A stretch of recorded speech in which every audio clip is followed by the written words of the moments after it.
Então, pessoal, continuando. Então, os Estados Unidos assumiram a cabeça depois da Segunda Guerra Mundial, mas isso, claro, já tinha sido acertado antes. Em 1944, por exemplo, você fez o famoso Acordo de Bretton Woods, que foi numa cidadezinha dos Estados Unidos, Bretton Woods, onde foram os principais países do mundo, inclusive o Brasil esteve presente com Oswaldo Aranha, se eu não me engano, era ministro, se eu não me engano, do Getúlio Vargas, né? Se não me engano, também o Roberto Campos estava lá, bem jovem e tal, né? E o Brasil, como sempre, ele era assim mais observador, né? E o Oswaldo Aranha era tipo um FHC, assim, que fica, né, mais para ilustrar o encontro, assim, né? E o Brasil recentemente assumiu um protagonismo, depois nós vamos falar, mas deu um problema aqui interno, uma verdadeira revolução está acontecendo no Brasil, por causa que o Brasil saiu um pouquinho e se tornou protagonista. A gente vai ver isso mais adiante. Muito bem.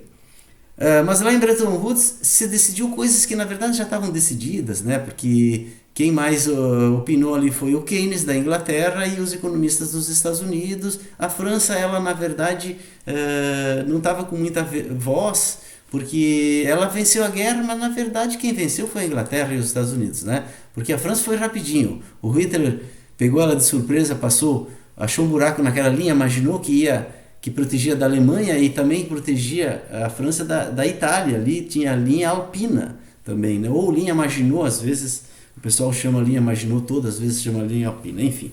Tinha uma linha fortificada e os alemães acharam um buraco e passaram ali a milhão, chegaram a Paris e daí fizeram o armistício e a França se entregou. Mas a Inglaterra resistiu. Vocês sabem que o Hitler achava que a Inglaterra ia ficar do lado deles, porque tem uma certa parentesco, né? Os anglo-saxões, como eu falei para vocês. Os anglo-saxões são uma facção do Oriente entrando para dentro do Ocidente, né?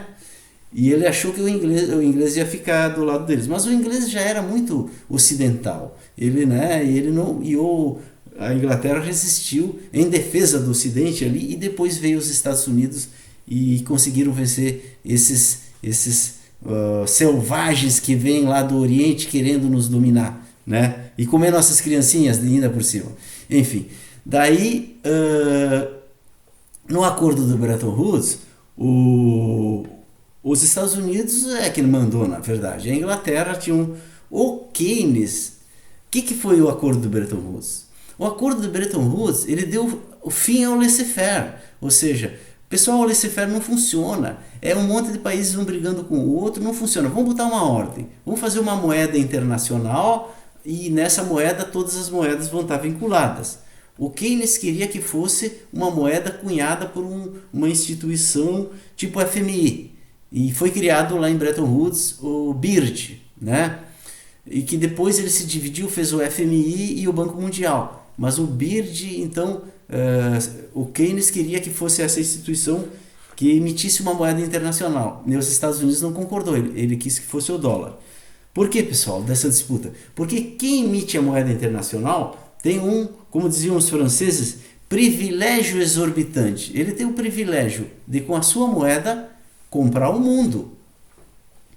Mas alguém podia dizer, eu acho que os Estados Unidos deviam dizer, enquanto vocês podiam ser a moeda internacional, vocês, Inglaterra, tinham o privilégio exorbitante. E agora que nós dominamos, aí a gente não pode ter, né? Mas o Keynes tinha razão no seguinte sentido, antes era uma guerra, e agora queria se acabar com a guerra, entende? E foi justamente isso, se acabou com a guerra, se fez um acordo, pelo menos no Ocidente se fez um acordo, né?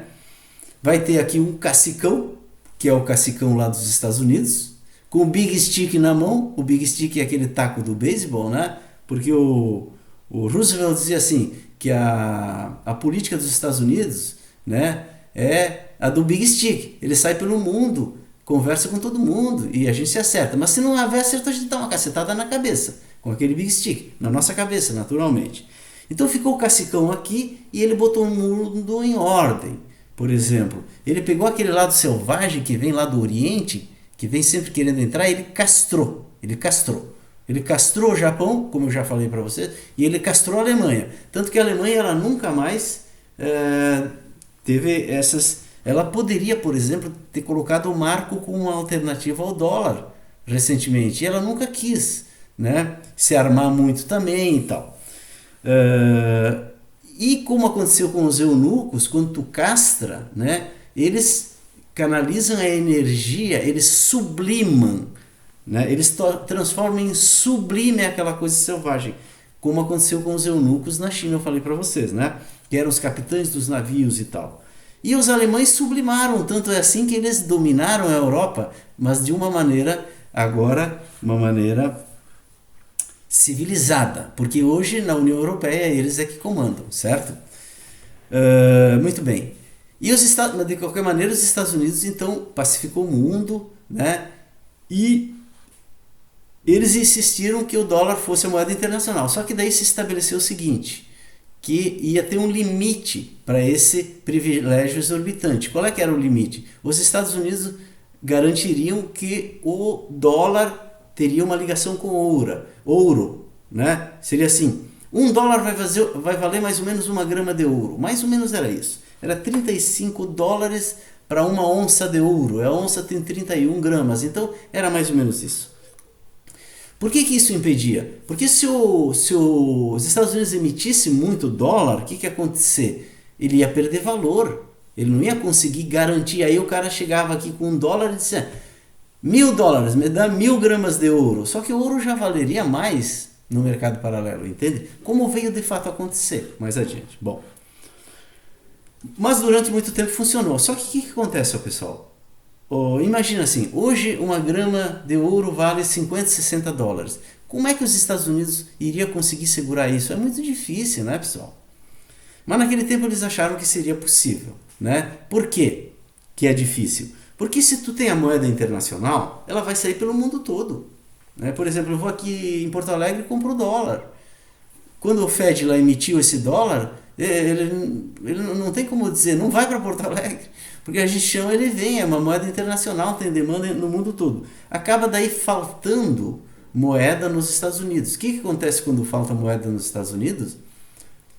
Começa a haver deflação, porque quando falta moeda, o preço dos produtos diminui, tem escassez de moeda. Assim como quando tu emite muita moeda, tu tem inflação, porque tem excesso de moeda, certo?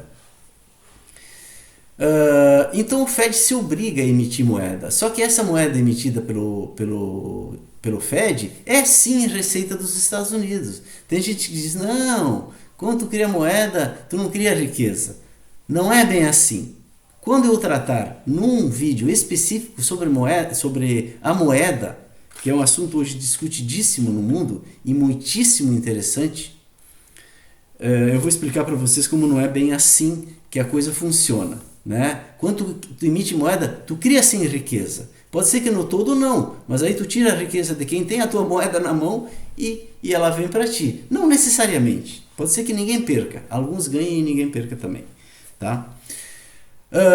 Mas então dava um privilégio, não só esse, porque daí tu tem a moeda do mundo. Outra coisa, que a partir daí os Estados Unidos se projetou mais ainda. Ele passou a ser o emissor da moeda internacional e começou a haver uma dominação cultural dos Estados Unidos. Na arte, né, na música, no cinema, já tinha, mas se aprofundou, né? Então, o valor da tua moeda também vem disso, da credibilidade do país. Aí os Estados Unidos também começou a emitir títulos de dívida soberana, que só ele praticamente podia emitir, porque tinha credibilidade. As pessoas compravam título em dólar, com um jurinho pequeno, porque afinal era em dólar.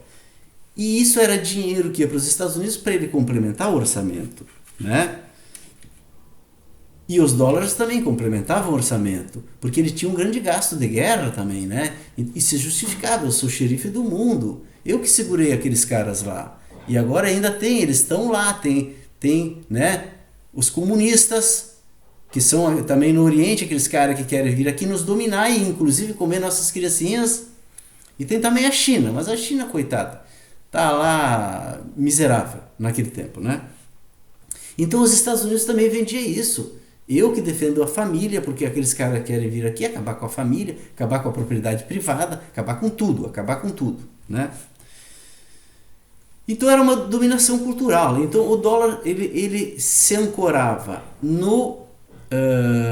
nas suas reservas de ouro imensas dos Estados Unidos, né, na demanda por moeda do mundo inteiro, né, por ser moeda internacional, todas as operações internacionais é em dólar, todas então precisa moeda, né, na credibilidade dos Estados Unidos, na dominação cultural e, em último caso, do exército. Porque se o mundo começa a virar de novo um laissez-faire e começa ninguém sabe quem comanda, os Estados Unidos pegam e pum, invade um país e mostra quem manda, com seu big stick na mão. E aí o que acontece? Sobe o dólar quando acontece isso, porque ele demonstra segurança, ele demonstra eu sou a cabeça, vocês me entendem? E até recentemente, quando os Estados Unidos tinham muito prestígio, né? O que acontece? Ia lá presidente do Fed, se não me engano era uma mulher, que fazia reunião com jornalistas. E dependendo do olhar dela, eles perguntavam se os Estados Unidos ia subir o juro ou não. Dependendo do olhar dela, se eles interpretassem que talvez os Estados Unidos fossem subir o juro, o dólar já subia, olha só. Ele já subia, porque se tu sobe um pouquinho o juro, tu torna atrativo os títulos soberanos dos Estados Unidos, certo? E aí só isso já colocava o dólar de novo num valor, né? E os Estados Unidos começaram a operar através, então, de um dólar apreciado frente às outras moedas, com as quais eles passaram a comprar o mundo. Como assim o mundo? Olha só que interessante. Porque dessa maneira, os Estados Unidos começaram a baixar o valor da produção rural no mundo, ou ligada, como se fosse minério de ferro, que é aparentado com o rural, a soja, o trigo argentino, porque os Estados Unidos também acabaram com aquele sistema de vantagens comparativas que a Inglaterra operava. Em vez de dizer assim, eu produzo aqui, produzo industrializado e compro trigo na Argentina. Os Estados Unidos, não, eu não vou ficar na mão de ninguém. Eu vou produzir aqui o trigo. Não, mas a Argentina tem muito mais condições, é muito mais barato produzir na Argentina. Não interessa, eu vou botar trator. Porque a Argentina tem um clima e um solo adequado. Mas eu vou botar trator, eu vou botar pesticida, eu vou botar adubo, eu vou fazer pesquisa genética. É a burguesia, vocês me entendem? Fazendo o quê? Botando para baixo o produto da classe agrária, da aristocracia agrária, que ainda era resquício lá do feudalismo. Então, a classe agrária, que ainda tinha um poder durante, até o entreguerras, ela passou a ter os seus produtos depreciados. Mediante o quê? O dólar aqui em cima e as moedas desses países começam a cair. Porque, na verdade, assim, como é que tu paga, por exemplo, a soja brasileira ou a carne brasileira? Como que tu paga? Tu paga o valor do custo do cara que produz e mais um lucrinho. Tu não paga mais que isso. Tu não paga. Então o que acontece? O produtor rural, ele... eu vou dar um exemplo ilustrativo que aconteceu recentemente. Subiu de repente a carne no Brasil, certo? E os produtores de carne disseram, não, agora a carne está no valor dela, né? Mas logo depois ela caiu. Por quê, pessoal? Porque os contratos estavam feitos num valor de câmbio. E por que a carne subiu? Porque o real caiu, o dólar subiu muito. Então, para aquele mesmo dólar do contrato, passou a vir mais reais. E aí o preço da carne subiu nos supermercados. Mas tão logo vieram os novos contratos, o mercado internacional começou a pagar menos da carne brasileira em dólar. Vocês me entendem? Claro que isso tem um problema. Se tu baixar muito aqui o custo, fica difícil para a produção lá nos Estados Unidos competir com a nossa, certo? Mas aí tu bota um subsídio, aí tu diz assim, mas não pode subsidiar porque aí, ali em Bretton Woods se decidiu também as tarifas. Não pode ter tarifa. Não pode para os outros, mas para mim, com o Big Stick na mão, pode, porque eu sou a cabeça, eu sou o xerife do mundo e eu presto um grande serviço para o mundo. Eu ponho em ordem esse mundo. Eu não deixo aqueles selvagens vir aqui nos dominar. Vocês me entendem? E ao mesmo tempo, o que os Estados Unidos fez? Ele deu uma cacetada no cacique aqui debaixo da Argentina, que queria disputar com ele. E assim, por tabela, ele botou a classe rural definitivamente para fora do poder. Certo?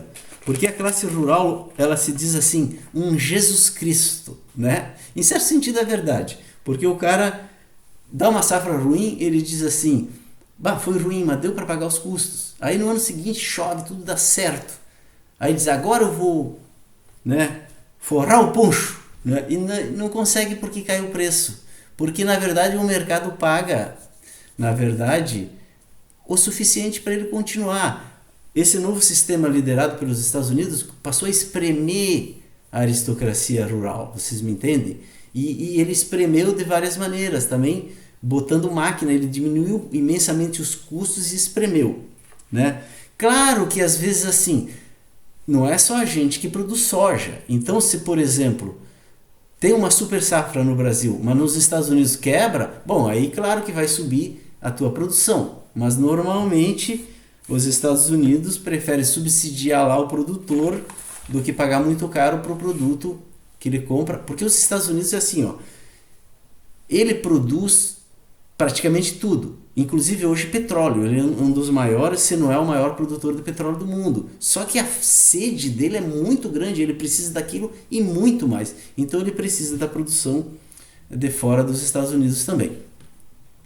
Bom, então nesse sistema, o que aconteceu? Esse sistema dos Estados Unidos passou a funcionar assim. Se tem uma crise no mundo, né, a cabeça que sou eu é a única que sente. Por mecanismos econômicos, ele passa o problema das crises para os outros, né? E como é que ele faz isso? Justamente através da sobrevalorização do dólar sobre as outras moedas, porque o dólar está ancorado na demanda do mundo, mas as outras moedas não têm onde se ancorar. Não tem. Elas têm uma demanda muito fraca interna, não tem uma demanda externa pela sua moeda. Então, quando há uma crise, os Estados Unidos passam o custo e o que acaba gerando nos outros países? Inflação e perda do poder aquisitivo da maioria das pessoas, né?